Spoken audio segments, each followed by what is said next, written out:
Quand on choisit un cheval pour la compétition, on imagine des années de performance avec lui. On rêve d'accumuler les plaques et les flots des concours que l'on vise. Ce projet dans lequel on s'investit énormément, que ce soit en termes de temps, d'argent et même d'émotion, peut s'écrouler si le corps de notre partenaire est qu'un lâche ou bien si celui-ci vit mal la compétition, ne supporte pas le stress par exemple.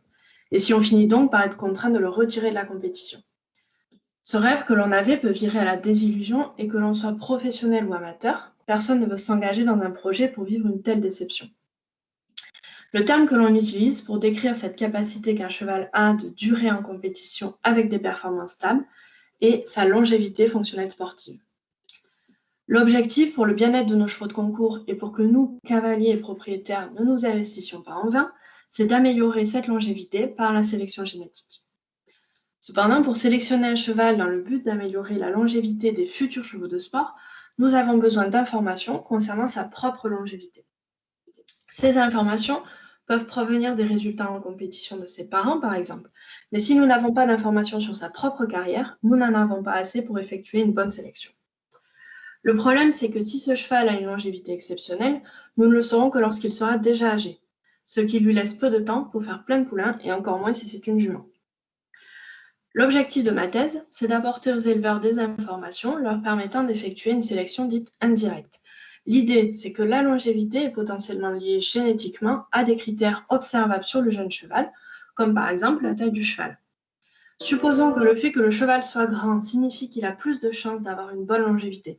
Alors l'éleveur peut sélectionner les chevaux les plus grands pour améliorer la longévité. Ce qu'il faut, c'est donc identifier des critères précoces liés à la longévité. Et c'est mon travail de recherche. La difficulté, c'est que je cherche un ou plusieurs critères précis parmi une multitude de caractères qui peuvent être observés ou mesurés sur le cheval. Les seuls indices que j'ai sont les informations que l'on a sur les causes d'arrêt de la compétition. Ça peut être des maladies ou des blessures diverses, un arrêt pour la reproduction par exemple.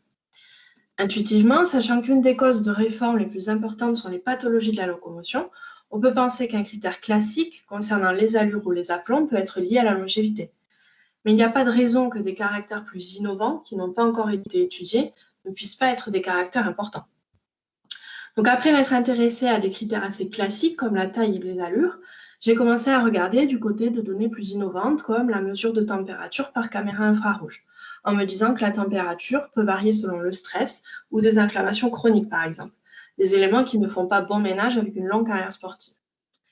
Donc, je suis actuellement en train de traiter numériquement ces images afin de voir si j'arrive à identifier des caractères liés à la température qui seraient corrélés à la longévité. Il faudra donc patienter jusqu'en août 2022 pour savoir si j'ai réussi.